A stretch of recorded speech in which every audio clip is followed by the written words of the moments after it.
Be approved. Everything okay? So our meeting is, as usually, being web streamed. This afternoon we have interpretations available in German, English, French, Italian, Greek, Spanish, Portuguese, Lithuanian, Hungarian, Polish, Slovak, Romanian, and Arabic. And let me now share some notes. Today, on 9 December, we are celebrating International Human Rights Defenders Day, and our meeting is dedicated to discussing how we can better protect the defenders. There would be no democracy as we know it without the work of countless courageous activists around the world. In many places, they risk harassment, injuries, and even death. But this doesn't stop them from raising their voices. They work tirelessly to bring about change for better, even in the most difficult human rights circumstances. And unfortunately, their situation is becoming more difficult and more dangerous in many places, so we need to make more efforts to help them. Today, we have with us almost 50 human rights defenders from all the continents, and I would like to welcome them very warmly in Droit. They have had spent this morning in workshops discussing how the EU, United Nations and others can better protect defenders at risk, and we'll hear more their recommendations this afternoon. Today's meeting is also special because it and the all full-day event has been co-organized with the Regional Office for Europe of the Office of the United Nations High Commissioner for Human Rights. Mrs. Christina Majnek, the regional representative of the office, is sitting here with me at the podium. Thank you, Christina, for being here. And we also had other partners without whom this event would not be possible. Within the Parliament, the Democracy Support and Election Coordination Group, DEGE, and externally Protect Defenders EU and the Human Rights and Democracy Network.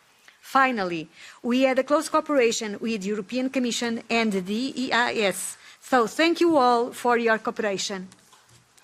As a sign of the importance that the European Parliament attaches to the work of human rights defenders, we have here with us Nicolae Ștefănuță, Vice-President of the European Parliament, responsible for human rights, rule of law and democracy support.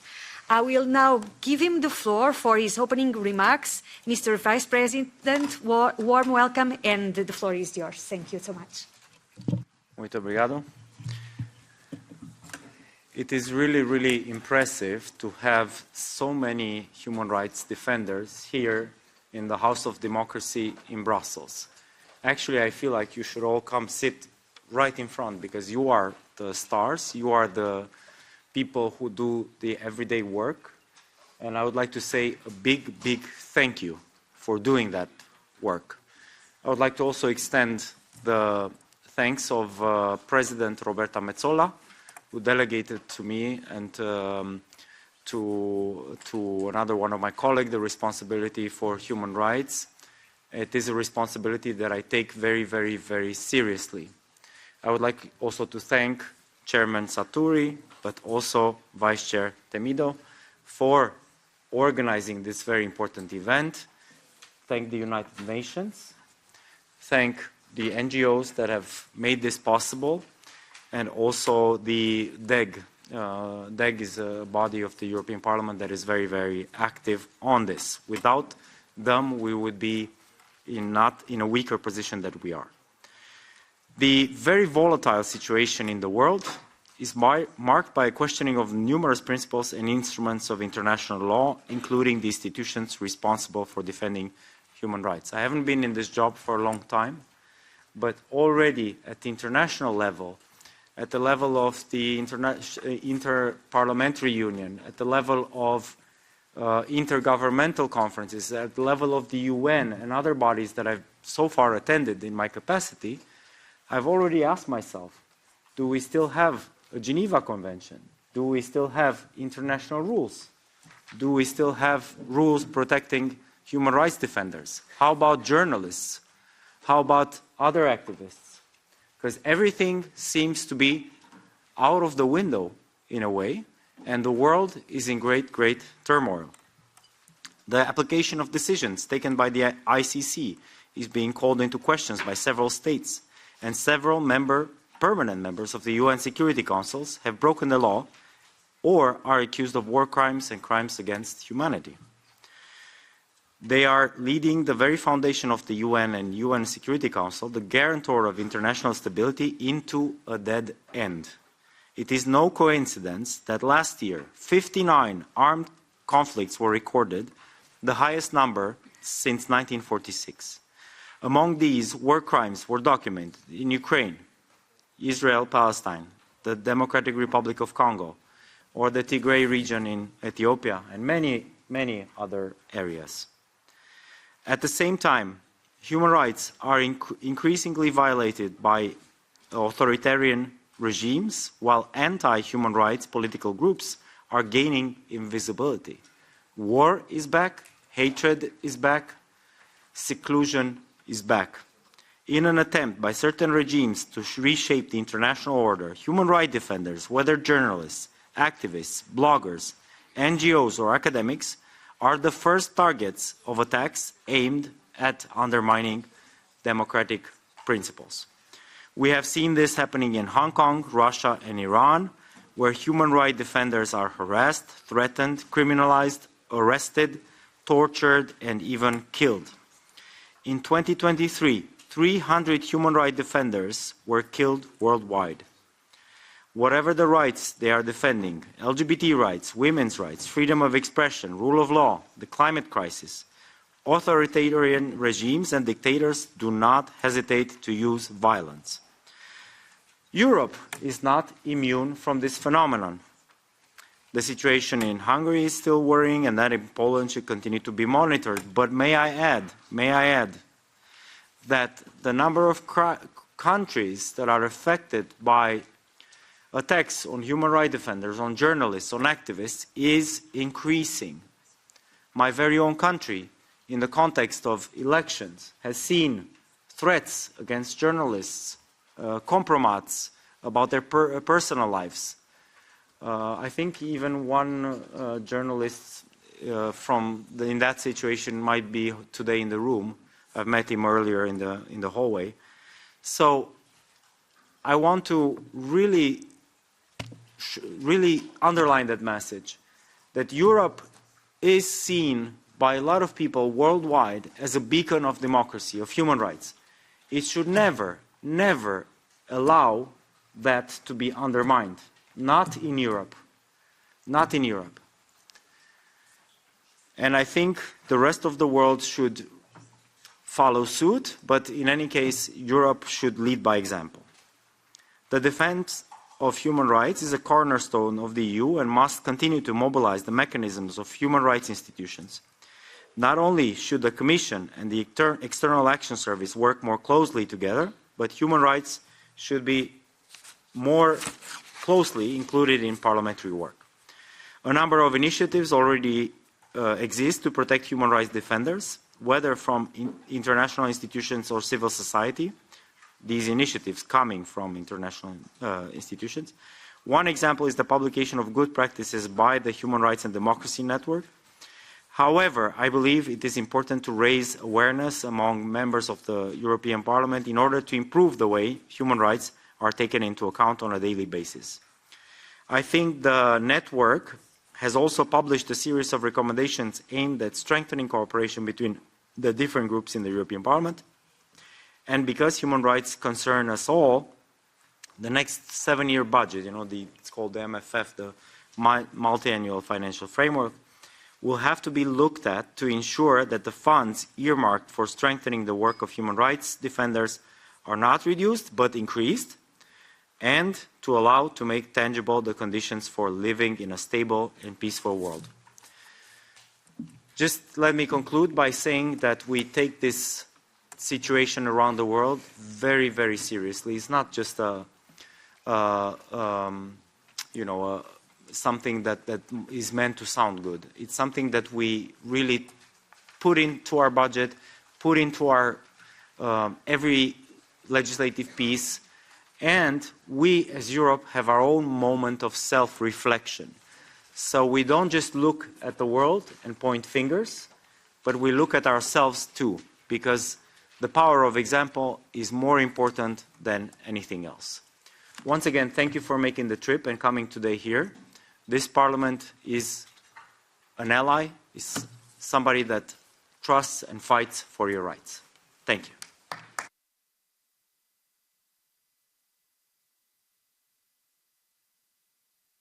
Thank you very much, Mr. Vice President, for these sincere and important remarks. We will also hear from Volker Türk, United Nations High Commissioner for Human Rights. Unfortunately, he could not be today with us in person, but he has prepared a message to share with you to show his support and appreciation of the work of human rights defenders around the world. We'll now see the video that he has prepared for today's event. Please. Good afternoon. My warm greetings to you all. Thank you to the European Parliament, other European Union partners and civil society for organizing this meeting together with my office on International Human Rights Defenders Day. This is a crucial moment to gather and reflect on the environment in which human rights defenders are operating. Some of you are here today from all around the world, and the action needed to better support and protect them. Crises are multiplying, from escalating violent conflict to the climate emergency to deepening inequalities. The backlash against human rights is intense and growing, and the free and open public space is shrinking. Legitimate protests are curbed with force, and places for people to discuss and participate in decisions that affect them are often shut down. With autocratic tendencies on the rise, criticism is criminalized under vaguely defined threats to national security in more and more countries. Around the world, including in Europe, governments and others are using force to target human rights defenders and peaceful protests. According to data gathered by my office, last year, 320 human rights defenders, journalists, and trade unionists in 40 countries were killed. Kidnapping, detention, legal harassment, and online attacks are other major threats. New forms of repression, including online surveillance and tracking of people across borders, are growing, while the full impact of digital technologies on the work and safety of human rights defenders is not yet known. Shining a light on matters of public interest, from exposing corruption to protecting the environment to seeking equality and peace, is an increasingly dangerous endeavor. The dire consequences of a closed civic space are becoming ever more apparent. It leads to more polarized societies, with groups pitted one against the other, less room for diverse voices, and weaker public debate. Disinformation flourishes, and evidence-based policy-making suffers. We have seen more and more attempts to delegitimize dissenting voices, and we have seen attacks against regional and international organizations, including my own office. This is now happening in every region. And it leads to a gradual erosion of the fundamental consensus around international human rights and humanitarian law. Distinguished participants, human rights defenders, many of you, stand up for those values, for those principles and basic human rights norms on which our societies are built, often at great personal risk. Your voices are crucial at this moment. They must be protected and allowed the space to thrive. I'm glad to say that some governments, NGOs and international organizations have made significant efforts to seek accountability for violations against human rights defenders and to strengthen protection systems within states and across borders. The European Union is a crucial stakeholder and ally of human rights defenders through its regulatory powers, its policies, and its support to protection programs around the world. But we can and must do more by building on what has worked and identifying where more concerted action is needed. To that end, states need to redouble their efforts to secure an enabling environment for human rights defenders. This means ensuring that laws and institutions facilitate rather than hinder an open and vibrant civic space. And they must strengthen mechanisms to protect those who are at risk. While states have the primary responsibility for these efforts, regional and international organizations obviously have a key role to play. It will be important for the European Union institutions to sustain and even increase their engagement on this issue, and indeed to prioritize it in the new term. As the European Union, your voice and support are crucial in the face of mounting challenges to human rights. We already have the tools, a robust human rights architecture with legal status, targeted investment, dedicated policy initiatives, and closer partnerships to strengthen protection ecosystems, networks, and mechanisms can help bring real change on the ground. It is also important for states to ensure that the European Union is itself a safe and enabling environment by strengthening the protection of defenders working on human rights in Europe and those carrying out their work from Europe. These steps are fully in line with the European Union's pledge to continue supporting human rights defenders under last year's Human Rights 75 initiative. Finally, together we must shift the narrative and better showcase the value of open societies that promote human rights. We cannot afford to allow others to define human rights for us. Countries that back human rights should be proud to celebrate the benefit of inclusivity, sustainability, equality, and justice. Distinguished participants, open and free dialogue, grounded in respect for human rights, is what is most needed in times of crisis. Human rights defenders are the pillars of that dialogue and of human rights work. We must do everything we can to ensure they can operate in safety wherever they are. Thank you.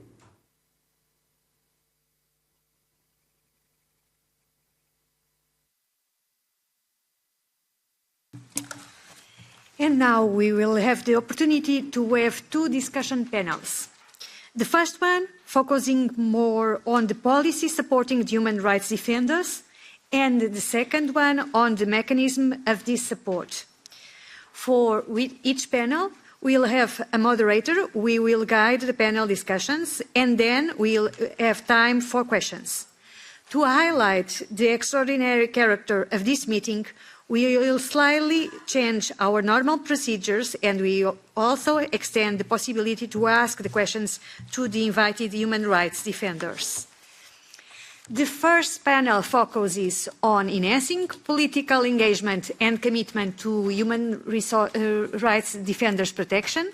The moderator is someone who knows inside out the challenge faces the human rights defenders in their work.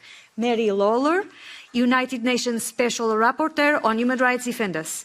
Welcome to Droit, and I will leave it to you to present the panel and lead the discussion, please.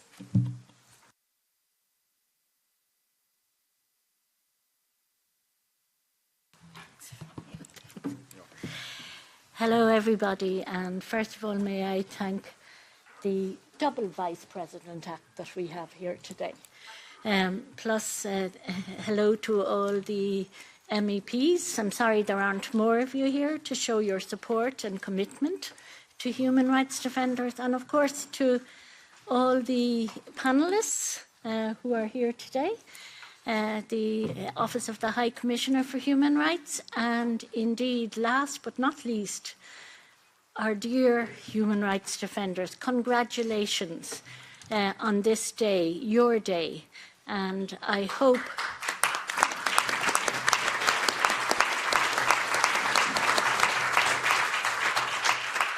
I did a quick search this morning to see how many of your governments made some nice public statement of their recognition of human rights defenders. I'm afraid I didn't find any, but maybe if you can find them, that would be good. Indeed, I didn't even see on the EEAS Twitter that there was anything on, you know, the vital role that human rights defenders play in helping to build equal and just societies.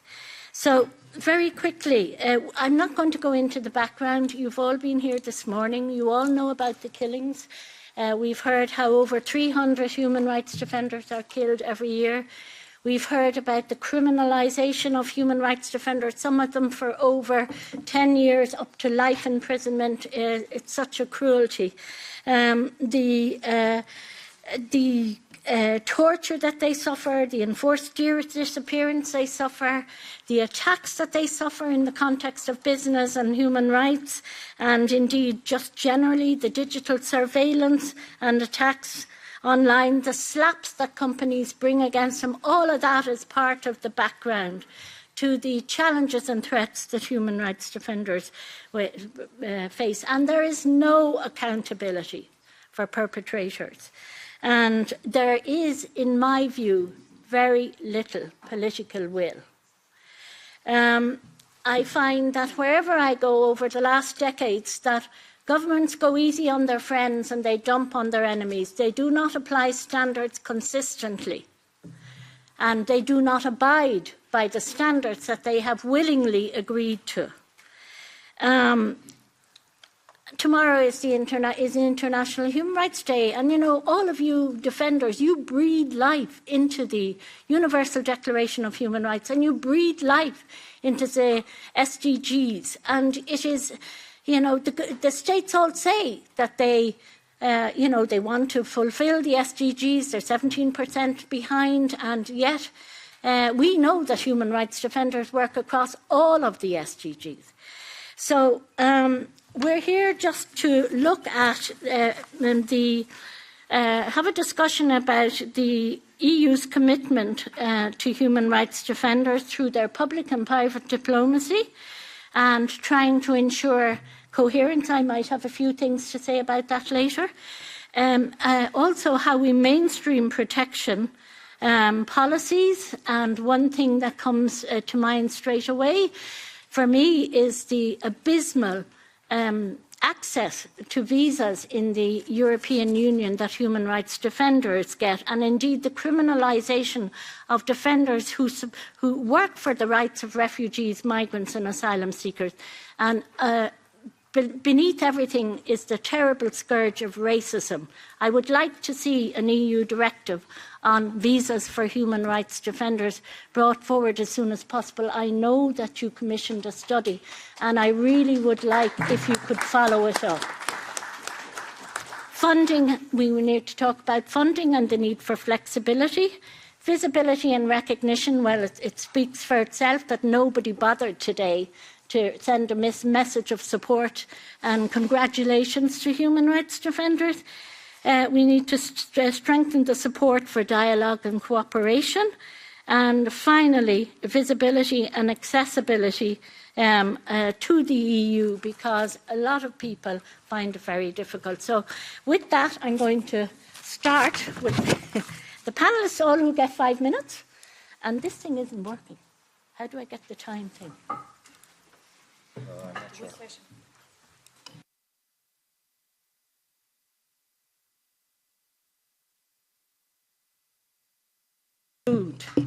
But if somebody speaks more than 5 minutes, I have to cut you off, because there are many people in the room who must get their chance as well. Okay, good afternoon, everybody. Let me begin by thanking the co-organisers of today's event, the OHCHR, the European Parliament Subcommittee on Human Rights, and Perfect Defenders EU. And Mary, if you allow me, let me just say I was very delighted to see this morning the tweet from the EEAS, both cherishing and valuing the work of human rights defenders and actually providing a live link to follow this debate with interest. So we do care. And let me just echo your words today, because I think today is about taking a moment to appreciate and cherish the work of human rights defenders wherever you exercise your hard, difficult profession. And you are essential actors. You fight for inclusive societies and fair democratic processes. You are spearheading the fight for environmental justice, and you are ensuring human rights are respected worldwide. And frankly, I think you and the roles you play on a day-to-day basis are key to safeguarding a world grounded in respect for human rights, fundamental freedoms and the rule of law. And I think protecting human rights defenders also means protecting our rights and the very values on which the European Union's project is founded. And I think on this day that marks the International Human Rights Defenders Day, it's also appropriate to pay a moment to pay tribute to all of the human rights defenders who have been killed due to the work they do in many places around the world. This is still a dangerous profession and at times a mortal job. More than 350 human rights defenders are killed every year. So let me just echo again, human rights protection and promotion are at the core of the European Union, and they will continue to underpin our external action in the future.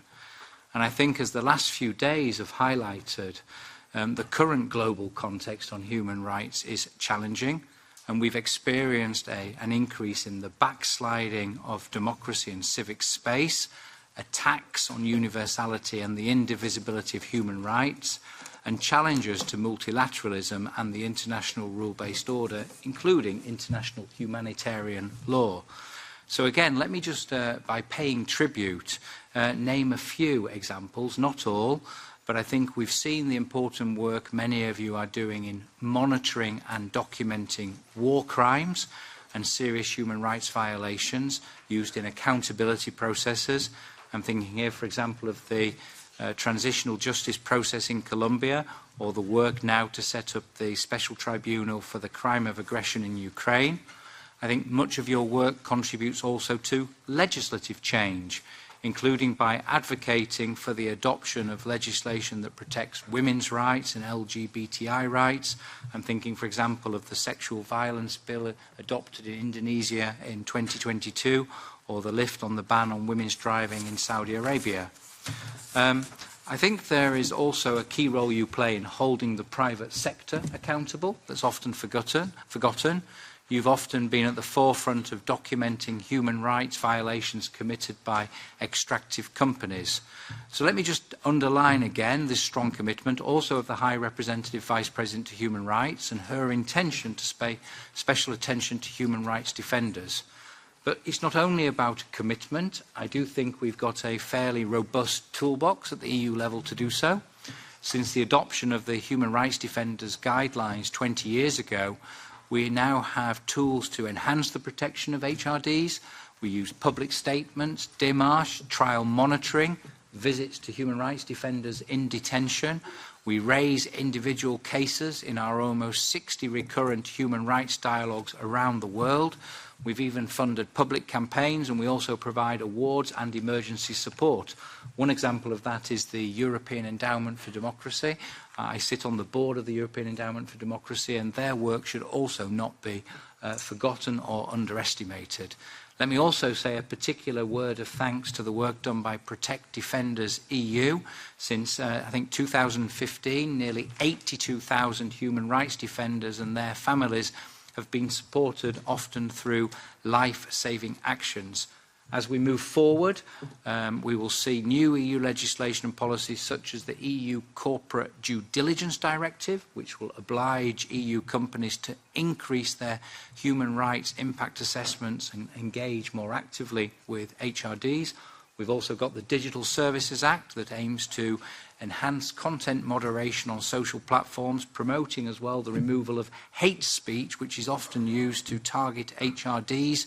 And we're also working, and you'll be delighted to hear this, Mary, in our Human Rights Defenders Protection Toolbox, for example, at looking at visa delivery with a revision of the EU Visa Code Handbook, which is looking to identify key measures which can ease the administrative process for human rights defenders. There's a lot more we can say, but I want to be very disciplined and set a good example in following your key instruction to be less than 5 minutes. So let me end by saying we see the work of human rights defenders for what it is, a pillar in democratic societies and a front line of defence in human rights for all. Thank you for everything, and we look forward to continuing working closely with all of you.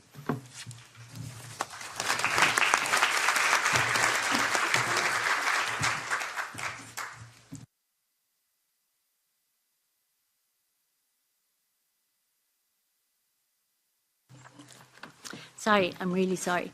I got muddled in the beginning. And I was supposed to invite our 3 human rights defenders to speak first. Forgive me. So may I now call on, first of all, a wonderful woman from Afghanistan, Mursal Sayas, who is going to talk about the arbitrary detention, key insights and takeaways from the workshop this morning.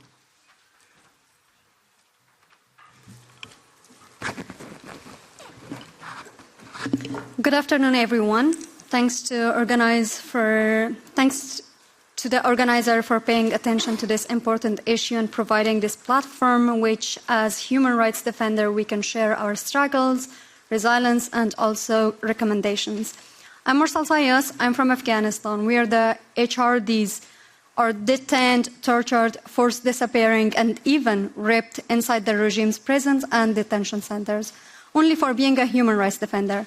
I had to leave my country on August 2021 when the Taliban took the power and separated from my 3 and 5 years old children, and not able to see them again, maybe until the regime is changed. We had this panel taking action to better document and act on cases of human rights defenders' arbitrary detention. And there are different layers inside their countries and even in EU. The issues we noticed here: pre-trial challenges, limited access to lawyers, pressure on legal representatives, and prolonged pre-trial detentions. Forced displacements, these are the issues. Arbitrary detentions compel HRDs to leave their countries to seek asylum or hide from threats. Arbitrary arrests of human rights defenders. HRDs are detained under laws related to counter-terrorism, national security, or other pretexts. Terrorism accusation. HRDs are often falsely accused of terrorism, even in EU countries. Double standards. EU countries sometimes discriminate against HRDs, especially those advocating for causes like Palestinian rights, leading to detention, harassment, job loss, or terrorism allegation. Vulnerable groups. A special risk face minorities, people with disabilities, women, and LGBTQs plus individuals in their country. Restricted prison access. In some countries, such as Afghanistan and some other countries, access to detention centers and prisons for monitoring is denied. Risk to women HRDs. Female HRDs face unique dangers, including detention during pregnancy, rape, gang rape, forced pregnancies, and being held with their children in detention centers. Hostility and detention. Authorities or other prisoners may incite hostility against HRDs within detention facilities. The recommendations we're coming from: monitoring mechanisms, encourage and support organizations like the Red Cross, UN, and national preventive mechanisms to monitor detention centers and provide legal assistance. Engagement with local actors. EU should collaborate with regional actors to identify and prioritize HRDs with specific needs, like women, pregnant women, as we called before, LGBTQ+, people with disabilities, and other groups. Contextualized responses. EU interventions must address specific cases and needs, including judicial and law enforcement levels. Awareness campaigns. Increase public awareness about individual HRD cases that need more attention. Conditional funding. Link EU funding to measurable reforms and human rights improvements. And visibility. Enhance the visibility of HRDs and their advocacy efforts. Thank you so much, and for the hope of a free and peaceful world.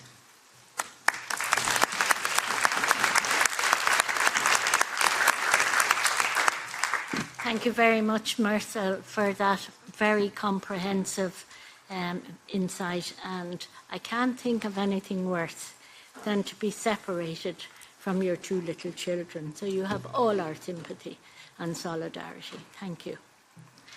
I now want to I want to hear from Anibal Tonino from Nicaragua. And he is going to focus on transnational and digital repression.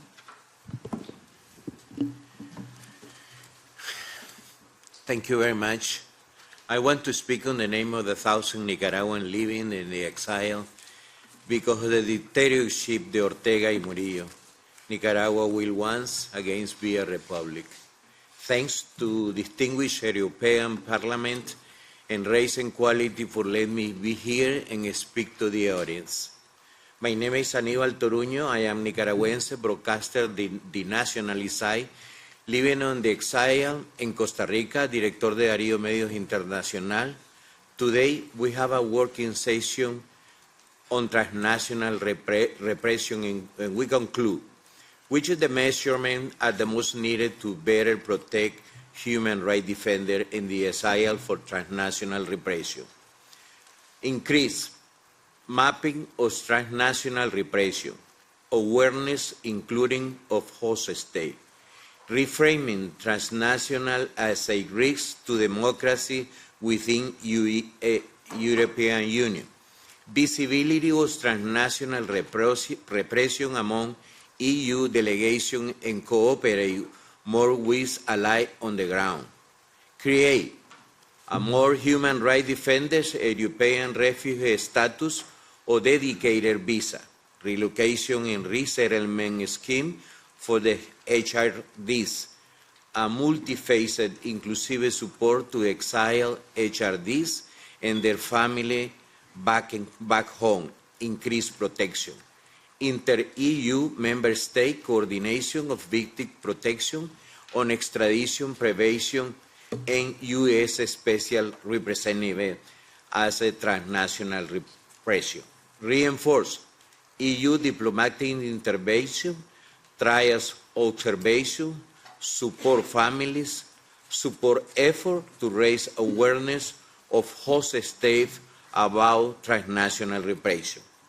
Funding EU budget ensure there is an earmark, significant and substantial funding, sufficient funding to protect civil society, organization and HRDs in exile, increase consistently between external and internal funding programs, create an increased country HRDs protection scheme in cases of special need, such as Thailand.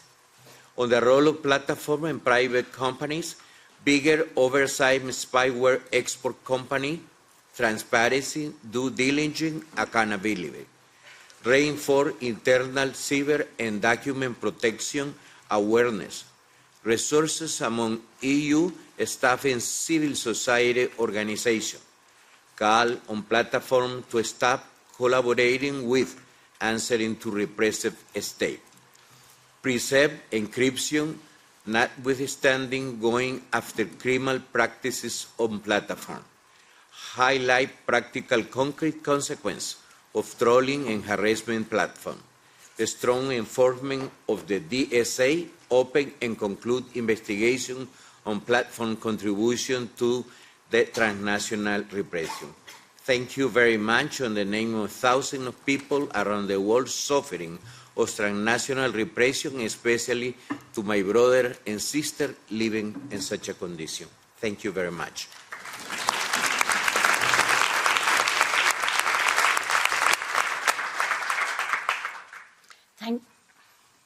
Thank you very much, Annabelle, for telling us exactly what transnational repression means in practice and how it affects you and what needs to be done.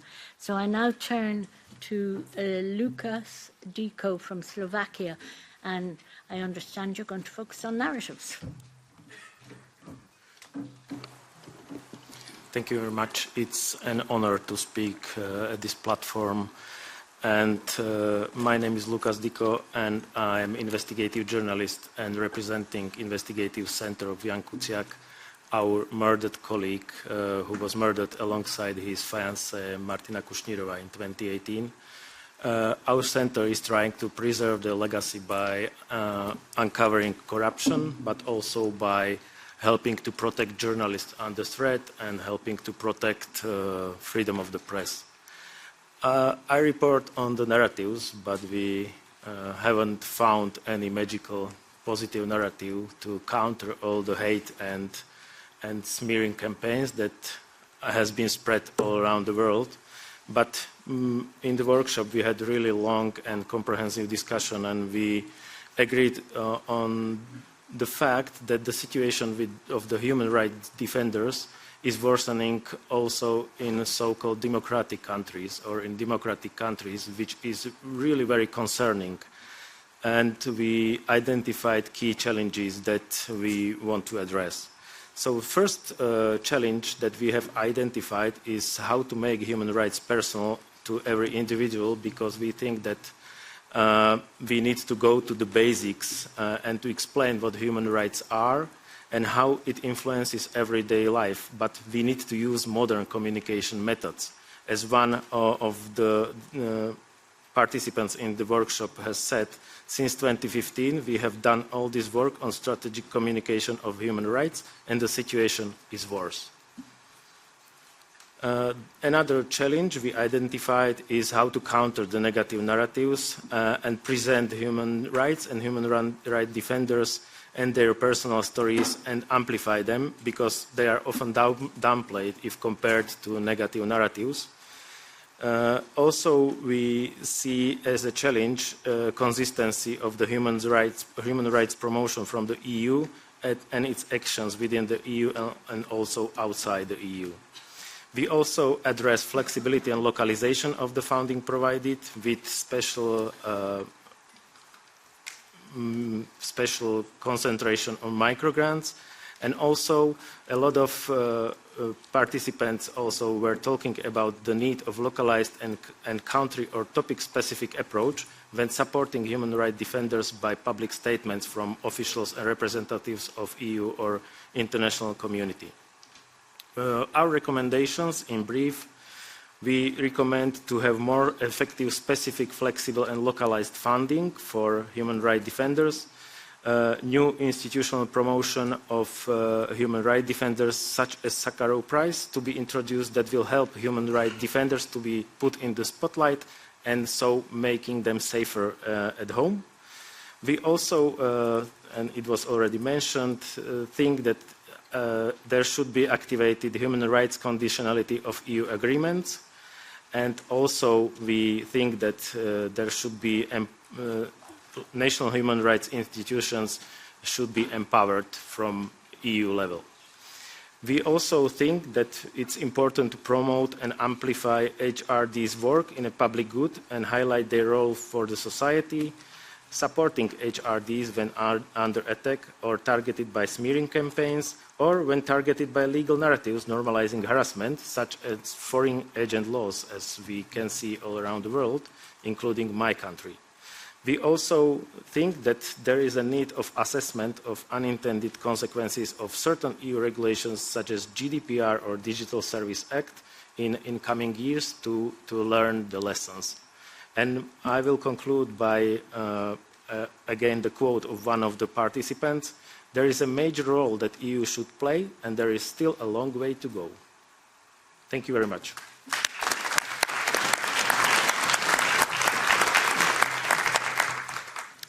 Thank you very much. And already we're seeing overlapping of issues that are coming out. And Simon, because I was so muddled earlier on, I'm delighted. It has been a real breakthrough for the Visa Code Handbook amendment. But, you know, the implementation will be important. But that shouldn't stop you also from doing a directive similar to the one on human rights and environmental due diligence, which I'm also delighted about, except it didn't go far enough, but it's still better than nothing. So it's very good, a start. Anyway, with that, I'll turn to the second panelist here, and that is Ingrid Ballander-Tadina, who is the head of unit for the Fundamental Rights Unit of the Department of Justice. Thank you, Ingrid. Thank you very much. I'm delighted and honored to be here today. A room full of human rights defenders is quite a thing, and I think that it's clear that the Commission, the European Commission, has recognized the role of human rights defenders, civil society organizations, national human rights institutes, equality bodies, ombudspersons as key for promoting our democracy, fundamental rights and the rule of law. We have heard, I don't need to take more time to repeat what we have heard, but it's that key role of keeping those in power accountable, whether they be in government or the private sector, big corporations. It's very important on the ground. And for us in the Commission, a key ally as well to promote the work that we are doing to defend EU values and human rights. So thank you for being here today and allow me to give you a very brief overview of what the European Commission is doing and hopefully expecting to do in the years to come. For several years we heard from Mr. Mordue about the EU's external work on human rights and promoting human rights defenders and protecting them.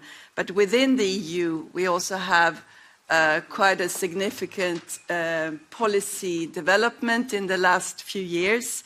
You have also heard recent legislation, but we also have this policy development that has now taken shape, and I'm quite happy that we are now moving forward with some clear indication in the new Commission's political guidelines and mission letters to the incoming commissioners about putting the civil society actors and human rights defenders at the center of our democracy.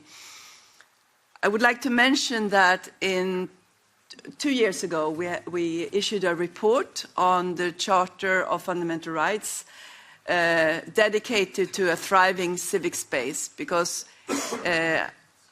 our strategic objective in promoting fundamental rights and defending values is to support and enable a thriving civic space. That is a key aspect of that work.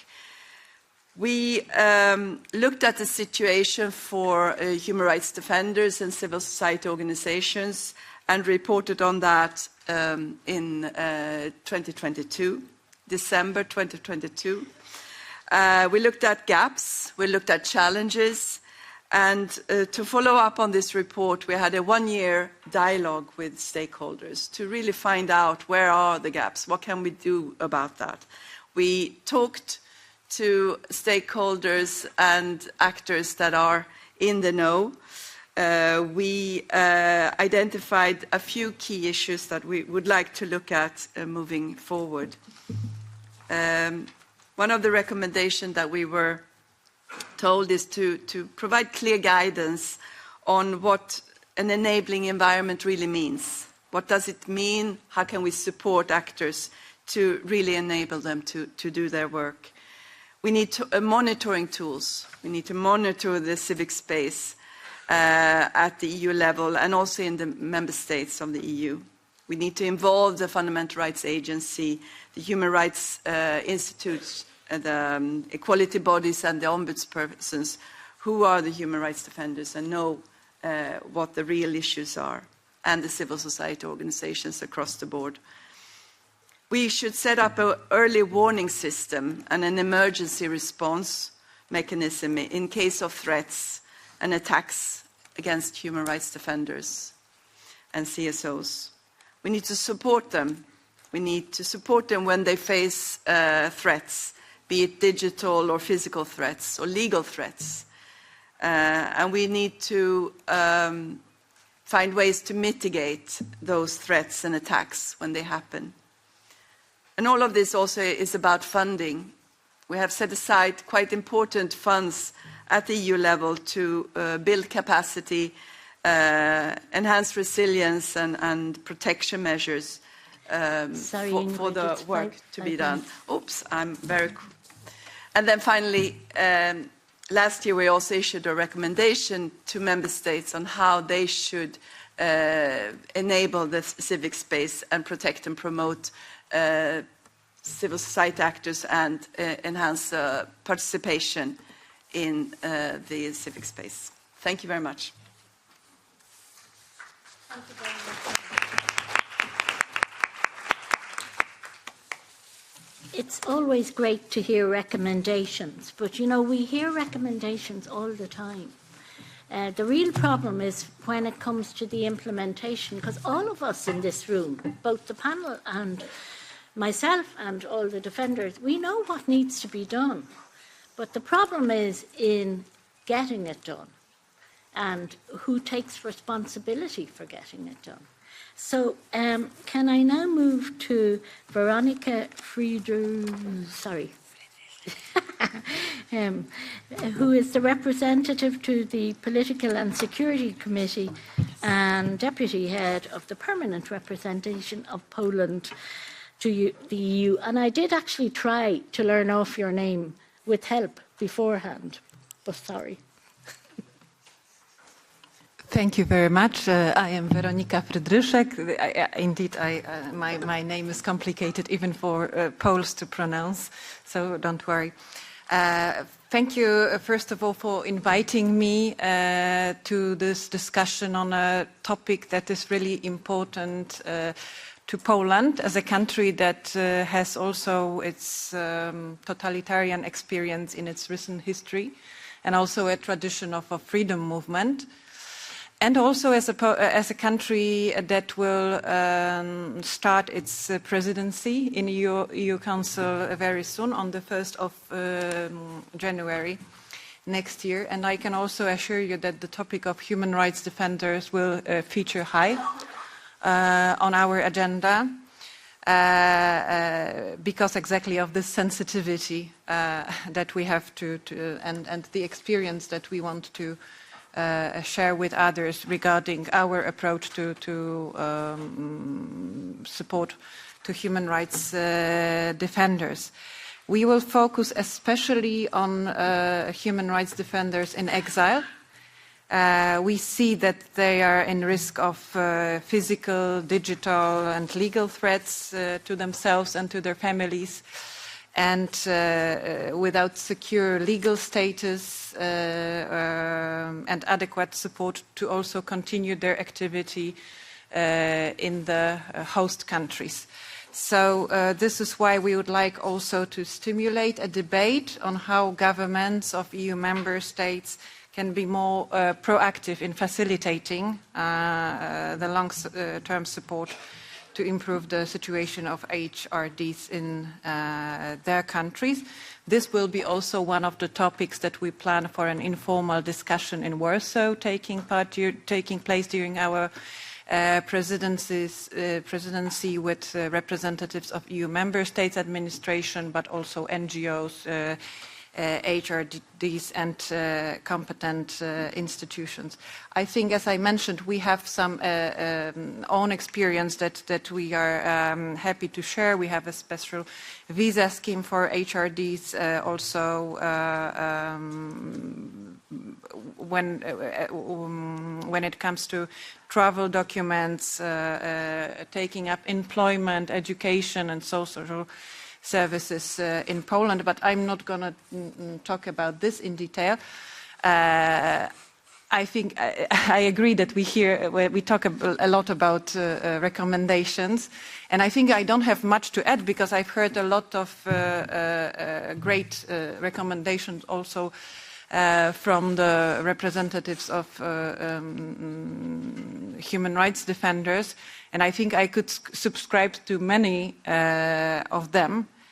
So what we would like to focus on also in the discussion in the coming months is, many of this has been mentioned already, so the financing instruments, funding, how we could make it even more efficient, how we can adapt the funding modalities, also, for example, to allow HRD organizations in exile to benefit from EU funding, and also how to increase the availability of emergency funding.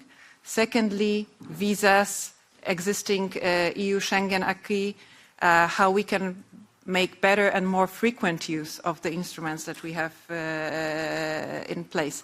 So we have guidance, for example, in case of Russia, the Commission has issued such guidelines.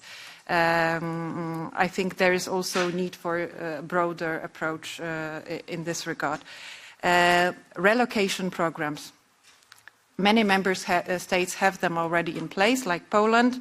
Many don't. And I think we should also consider specific schemes to facilitate access to visas and providing support to our HRDs at risk. Also establishing programs allowing them to stay longer, because sometimes the length of their stay in EU member states is probably not sufficient, not long enough. Also, short stays are very important from our experience for those who have not decided to leave their country and those who cannot also leave for a longer period, but also to maintain contacts and links between those who stayed in the country, in their country of origins, and between those in exile.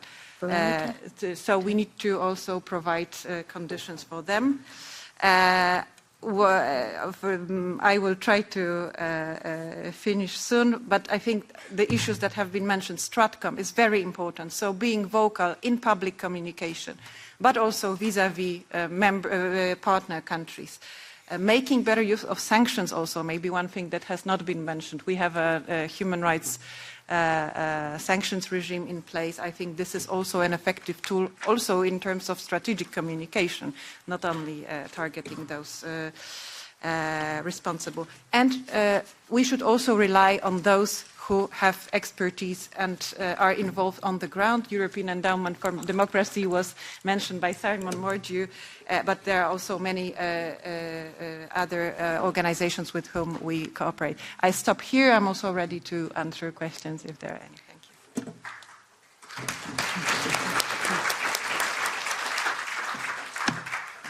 Thank you very much, and you deserve the extra minute, because you gave us a great introduction to how Poland is going to approach the presidency.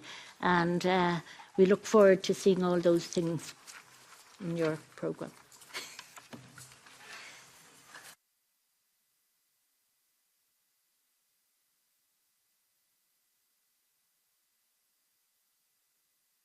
Oh, sorry. Finally, on the panel, I want to invite Tinatin, another hard name, Tsertsvadze, Advocacy Advisor, Open Society, European Policy Institute, Human Rights and Democracy Network. So we'd like to hear from you now. Thanks. Thank you, Chair. Good afternoon, everybody. As the last speaker, I have a difficulty to summarize and to say something new, but I will try. And I'm very happy to be here today as a veteran of EU NGO Human Rights Forum. I'm glad to see that this is taking place as a major collaboration between different bodies. We are celebrating 20th anniversary of Human Rights Defenders Guidelines this year. However, the world has changed dramatically in the last 20 years. Today, while it was a great achievement 20 years ago, today we need a much complex set of policy tools to address the challenges human rights movements, defenders, journalists and lawyers face globally, including sadly inside the EU. Wars and violent conflict are waging in many parts of the world, where civilians, women and children are losing their life, where sexual and gender-based violence has become a weapon of war. Authoritarians are looming large in the elections. Democracies sadly openly flout the international law. Human rights are challenged by democracies of many governments. Women and minorities are at much greater risk to have their rights violated in terms of access to justice or access to health care. The double standards in the international law echoes loudly as the governments who champion civilians in Ukraine or in Israel have failed to do so in Gaza and in other places. But this is not the whole story. The Open Society Barometer, which we published last December, has polled over 36,000 people in a representative group of countries. Over 70% of people have said that human rights reflect the values they believe in and are force for good in the world. However, the perceptions are widespread that human rights are applied selectively, far apart and in between the countries. There is also the good story to tell. All of you sitting in this room and many of your colleagues that are at the front line, human rights defenders, journalists, lawyers, human rights movement, who provide hope, support, redress to those seeking justice and accountability. In the face of heavy-handed government response, self-organized citizens are protesting to protect their votes, to protect their fundamental rights and democratic future of their countries, from Georgia to Venezuela, from Belarus to Romania. Many of you probably cannot afford to have theoretical discussions about EU human rights defenders guidelines. You need support and solutions. You cannot look away and decide which human rights crisis it will speak up or which one it will not speak up about. We often refer human rights defenders at risk, and the reason for this is that many of the human rights defenders work in the circumstances where state institutions have crumbled and states have been captured, and they're the last remaining force to document violations of human rights by governments or corporations. And they're doing this irrespective of the fact that they know they're risking their life or their freedom. However, it's not the time to despair. But it's time for action and to renewed commitment to the solutions. Human rights themselves are hope transposed in the laws, in institutions and in mechanisms. And the human rights serve an important counter to hopelessness and disorder. We often revert to the human rights in times of crisis. For years, negative narratives have set the tone. But we should also look in the future with the hope and positive aspirations and look for the change of human rights systems and seek for the changes where we least expect that. You had an obligation and moral duty to stand up and stand by human rights defenders. And I will voice out some of the recommendations. Some of them have been mentioned already, so I'll try to be economical in the remaining time. Probably the single most important condition for protecting human rights is a strong culture of civic engagement. Creating the right conditions for a diverse and effective civil society is an urgent human rights imperative. It's almost impossible to envisage meaningful and sustainable progress on any human rights issues without civil society in its broader sense at the center of it. And here I'm happy to hear that there are commitments for renewed funding and increasing funding, and I think it's very important in the coming years to do that. EU should protect and deter human rights violations and use human rights policy toolbox with flexibility and rigor without fear and favor. There was a mention of human rights sanctions regime. We have analyzed the use of human rights sanctions regime by the EU. It's been used selectively and only with countries where EU doesn't have strategic relationships. And it's very important. We use all the available instruments without fear and favor. It doesn't matter what kind of strategic, trade, economic or energy relationships we have. The most important strategic importance EU has with partner countries is those who protect human rights.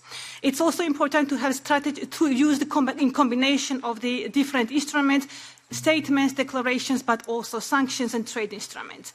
Three-way approach, protection, mobility, and early warning and early action is very important. We welcome EU's effort to have early warning, early action work launched in this regard. However, I cannot stress enough how important it is to do early action when we have a lot of documentation. We don't need to diagnose anymore. We have a lot of diagnosis. We need to do the early action. Thank you.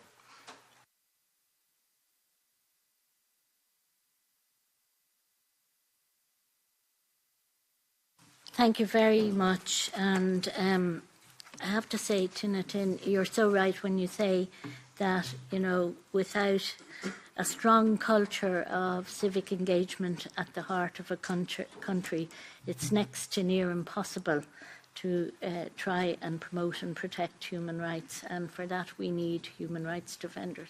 So thank you very much. And I also love the counterbalance to hopelessness. So now I'm going to turn over to our Vice Chair, Madam Toledo. That's an easy name. and thank you. Thank you so much to our moderator. Thank you so much to the members of the panel. Floor to the representatives of the political groups. And then Mary will take it over again with a question from invited human rights defenders and the reactions from the panel. So, the first member of the European Parliament that I will give the floor is Mrs. Isabelle Wiesler-Lima. S'il vous plaît. Merci. Thank you so much. I will talk in French, if it's possible. Je crois que la meilleure preuve de l'engagement. Well, I think the best evidence of the European Parliament's commitment to human rights and human rights defenders is this conference, the fact that this event's taking place, the fact that we're hosting it. I think that really shows our commitment. It is true that there are problems in the European Union. That's clearly the case, and we see it on a daily basis. We talk about journalists, for example. There's an awful lot to do there, but we should nevertheless recognise what we have in the European Union, everything we're doing, and the direction we're going in. I mean, the fact that we're allowed to hold an event like this is a major thing, I think. I mean, obviously, a lot of people are accused of double standards, but you can't accuse everyone of double standards.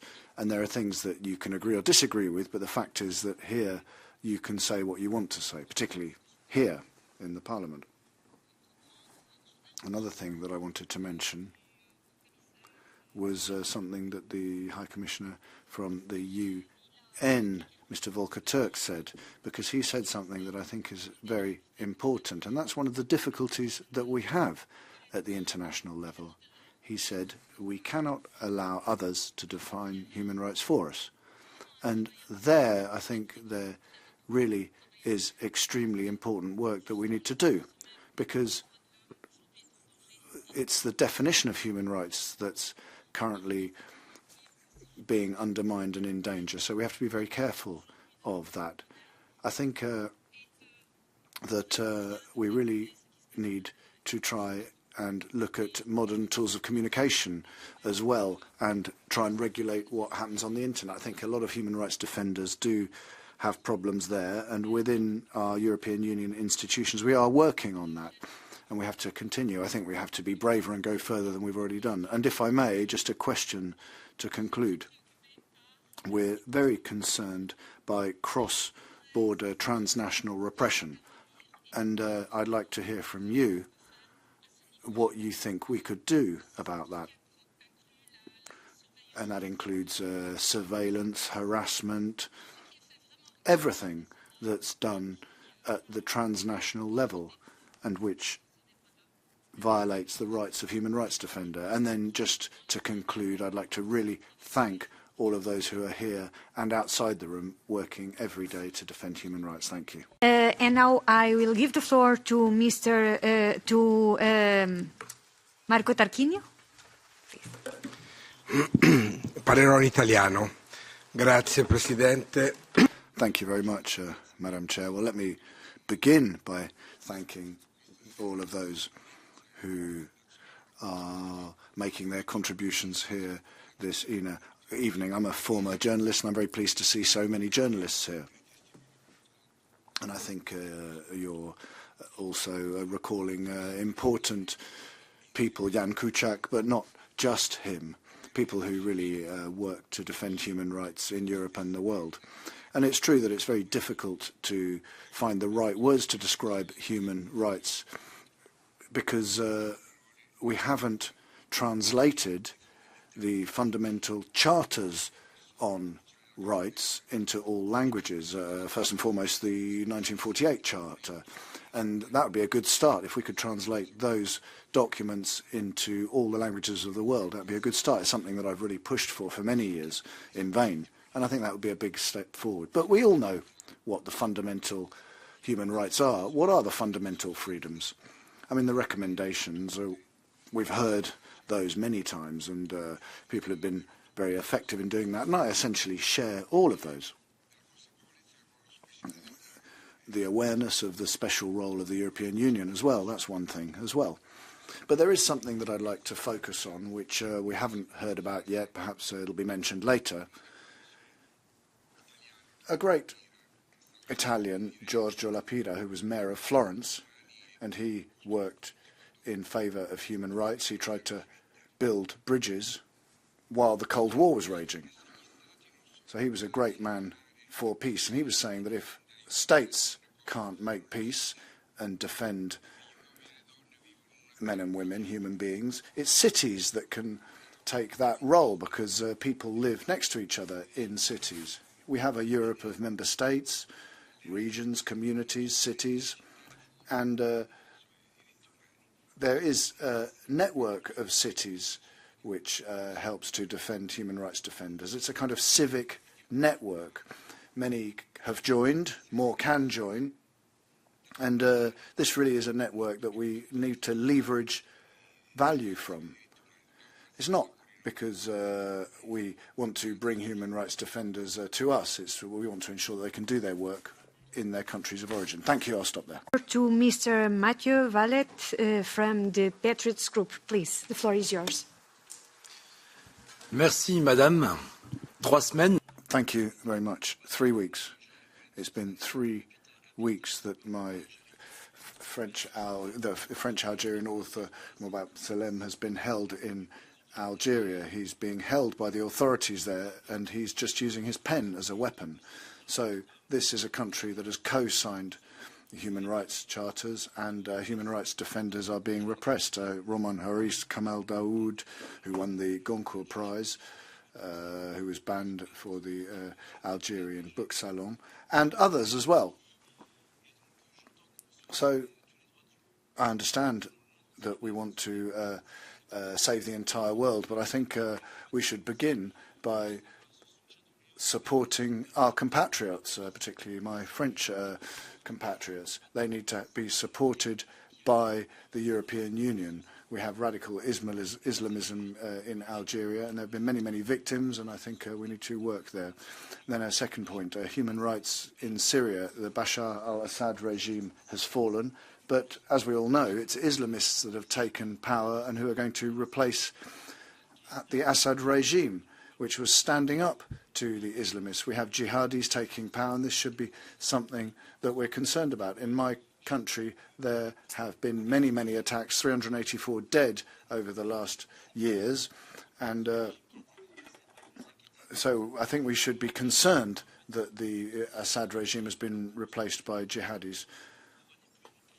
The conditions as well, which come under the Geneva Convention for asylum seekers, are no longer fulfilled. So I think it's also time to send all those who are seeking asylum from Syria back to Syria.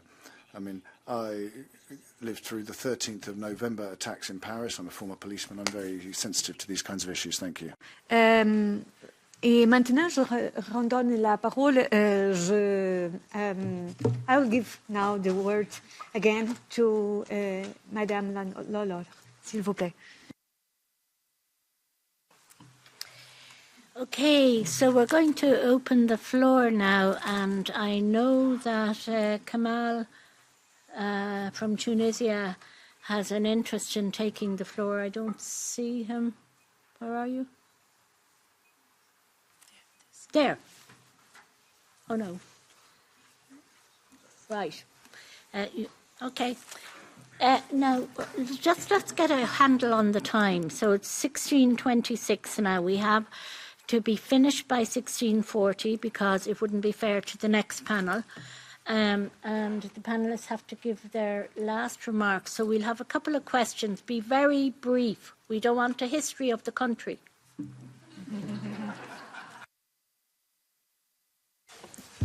Merci, Madame la Présidente. Je ne veux... Thank you, Madam Chair. Well, I'm not going to tell you the history of my country. I think it's pretty well known by anyone who's followed the serious degradation of the rule of law, democracy and human rights in Tunisia. But I would like to ask a question. And perhaps it's something I'll find a response to. Now, Mrs. Dubravka-Suita's mission letter, she's the new commissioner designate, and it talks about building global partnerships focusing on investment, economic stability, employment, energy, transport, security and migration. Now, Mrs. Marta Kos, another commissioner designate, her mission letter talks about relations between the European Union and its neighbourhood. And she talks, her mission letter essentially focuses on boosting resistance to disinformation and maintaining the democratic process via institutional cooperation and also supporting civil society when it comes to protecting journalists and also defending human rights. Do you not believe that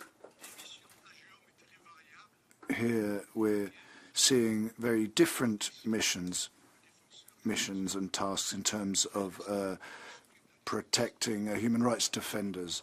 I mean, it seems that to the east it's about democracy and human rights, but in the south of the Mediterranean it's more related to projects. There's not so much about human rights and democracy in the south, so there are double standards there, I think. Okay, anyone else? Another question? Oh, yes, right. There you go. Can you introduce yourself?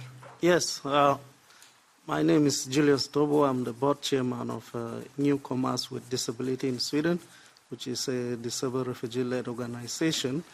I'm a little worried about the rise of right-wing populist parties in Europe, and their targets are immigrants, and they are taking away the fundamental rights for asylum, and also taking the fundamental rights of people who have settled in host countries. For example, in the country where I reside, some of the right-wing parties are proposing a very dangerous law project that they want to take away the right of people who work and pay taxes. They want to take away their right to vote in municipal election, and that's a fundamental right that is enshrined in the Swedish constitution. So I want to ask you, if we have parties which are sitting in the EU Parliament and eroding away fundamental human rights, what sanction do you have for them? Thank you. So I think we'll give the floor to the panelists now to answer those questions. Who'd like to start? Nobody? Right, Simon. Okay, let me perhaps, if I can, pick up on a few points that have been made. If I can turn first to your question about this question of transnational repression. This is actually quite a worrying phenomenon. It's a complex phenomenon, and we've seen a number of human rights defenders in some of our dialogue with them raising this as a key topic. And we're now engaged in a debate with, actually with some of the MEPs, but also with the NGOs on what can we do to tackle this. I mean, we've been, for example, insisting with our entire network of delegations to insist on the principle of non-refoulement, because this is something that often comes into play. I think we have particular challenges as well around the use of artificial intelligence, which we're looking to get to grips with. And I must say one factor that we often see is the abuse that is made of the Interpol red notices system, which is just simply unacceptable. And this we've been very specifically trying to address with a number of like-minded countries in the context of a G7 rapid reaction mechanism. So it's something we're conscious of. It's an area where I think we need to continue our work, particularly looking at the role of artificial intelligence. If I can maybe just turn to the question of Syria. Look, I think we need to be very clear. The fall of Assad's criminal regime is a historic moment. And I think it will come as a relief to many who have endured immense suffering and atrocities at the heart of this barbaric regime. But I think to go from there today to say that Syria is now a safe country to whom all Syrian refugees should be returned is honestly, with all due respect, a step too far. I think it's very important that we continue to support the work of the United Nations, work with all political actors and try and make sure that Syria can, for its own citizens, become a safe place. And then perhaps the very last question, if you allow me. And then perhaps on the very last question, I think you cited the mission letters of Commissioner Šuica and Commissioner Kos. You didn't cite the mission letter of the High Representative Vice-President Kallas, but in her own written exchanges with Parliament before, she underlined the particular importance that she attached to human rights, including from her own experience as a practicing lawyer in a country that was emerging from many years of repression from the Soviet Union. And I think it's very clear that we will continue to address this as a top priority in our dialogues with third country partners, both in terms of the overall political dialogue and in dedicated human rights dialogues. We'll continue to make sure that human rights clauses feature prominently in our political agreements. And I think all of us in the service will continue to stand with you in the defence of human rights, one of the core values on which the European Union is founded. Thank you. Thank you, Simon. Anybody else on the panel want to respond to any of the questions?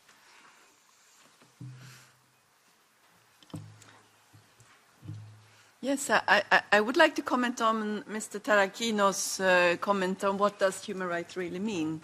Is it enough to translate it? But what does it mean to explain to citizens and people what does it stand for concretely? And I think that's a challenge that we have seen in raising awareness about the use of the Charter of Fundamental Rights that we are applying. And during this year, coming now from now to next year, when the Charter of Fundamental Rights of the European Union celebrates 25 years of its proclamation, there will be a big push for awareness raising and understanding about human rights. I also agree with you about the cities, the local community's role. And there's this network of human rights cities, for example, that is a good experience and a good project that can be replicated elsewhere. So I would promote that project, for example. So I fully agree with your point there.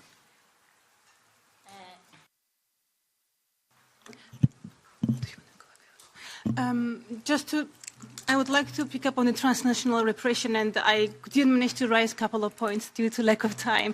And to add to what all the other speakers said, it was mentioned that human rights defenders are at risk inside the EU, and some of them are also protecting those defenders who are relocating in the EU. They are also under the risk. So having measures to protect human rights defenders inside the EU is very important. The toolbox are much less developed inside the EU than outside, so it's important to make sure that the progress we have done externally in terms of the toolbox that we have to be replicated in the EU, but this toolbox to protect both the defenders inside the EU, but also those who are relocating in the EU and protect them against the repression coming from outside. I was also given this document, which I think copies are in the room, good practices for the statements for the EU institutions, what to do or what not to do during issuing the statement. So Emma here has a number of copies, and you're welcome to take them.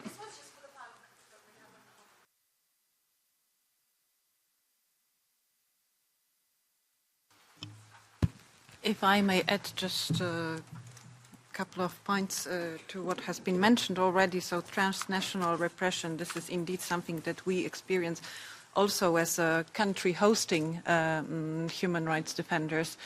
And this is indeed a challenge, and I fully agree that the toolbox must be strengthened also to increase the resilience of HRDs in EU member states to this sort of repression, so be it digital resilience, legal resilience, some training, also psychological legal training. This is something that we should invest in more to protect them from this sort of repression. As to the double standards, it's not my task to comment on the mission letters, but I can assure you that also looking at our agenda as a future presidency, I think that the protection of human rights defenders and human rights is a horizontal priority. It is obvious that for us as Poland, we are let's say, more attractive destination to human rights defenders, mostly from Belarus and Russia because of the geographical proximity, language, and also the tradition and networking of the experience of other NGOs already present. But we have also experience that we have shared also in Tunisia following the Arab Spring with NGOs and democratic movements there. So I think the commitment is equal on all sides. On perhaps the populism and right-wing populism, this is true that the topic is, there is a high vulnerability and sensitivity also of this topic, and it can be instrumentalized by politicians. Let me also underline that this can be also instrumentalized by some external actors who are using this sensitivity. So, for example, instrumentalization of migrants that we experience at the EU's external border. This is, of course, like a very skillful way of using vulnerabilities in a public discourse and on all sides. So I just wanted to emphasize that this is also an important challenge, a hybrid threat, as we can say. Thank you. Now, it's coming up to the moderator for the next panel hasn't arrived yet. So, yes. Oh, just this moment. Okay. So I am just going to do like 2 minutes trying to sum up, which of course will not be sufficient, but we'll have the notes, so all will be well. Just a few, I suppose, key takeaways. You know, lots of things came up time and time again. We had the issue of funding, the need for fast and flexible funding to human rights defenders. You know, the need for lawyers to accompany human rights defenders right through the trial process. The need for strategies to counter the delegitimization and attacks against human rights defenders by authoritarian states, by far right people, and the anti-rights people, and the need to allow journalists to have the ability to be able to report on such attacks without being attacked themselves. We really need to showcase more the societies, the open societies that do respect human rights, and how necessary human rights defenders are to the process of building those societies, and showing other societies that there is a better way to go, and in the end it will actually help them rather than hinder them. You know, the whole narrative about counter-terrorism, you know, enemy of the state, subversive, all those kind of labels that people put on human rights defenders, and the abuse of security laws, you know, the restricted access to prisons was brought up. A big thing was the whole idea of public awareness raising about the work of human rights defenders. And I would add, and indeed the definition of human rights, and trying to make people aware that it is something personal to them. And I would add that, for me, it should be taught in all the schools, in primary schools, and it should be an examinable subject all the way up. When we get to the EU, I think we really need to have EU delegations more trained in issues to do with human rights defenders.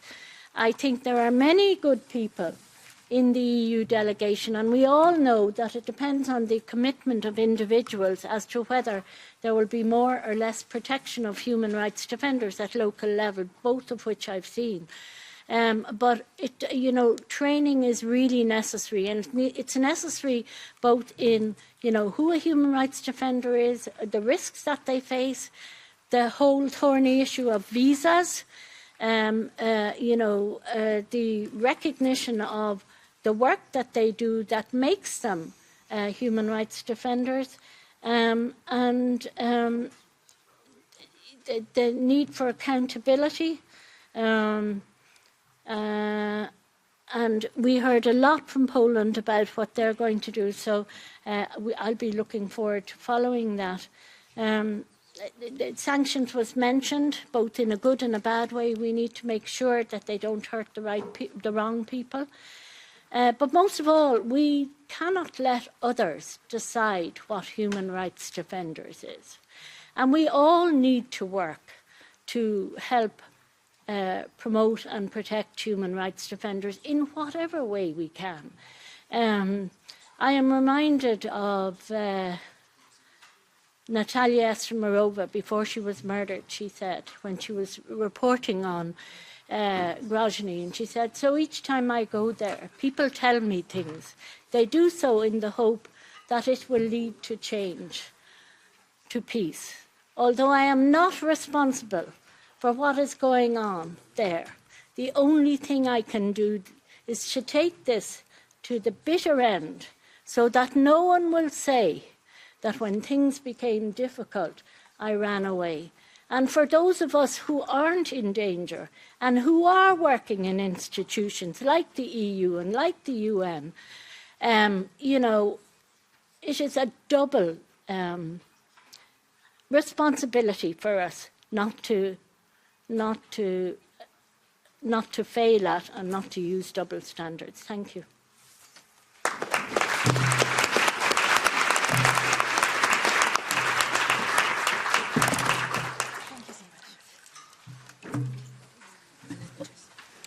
Thank you so much. It's time to move to the second panel, strengthening the protection frameworks for human rights defenders, which will be moderated by Petras Austrevicius, a member of our subcommittee.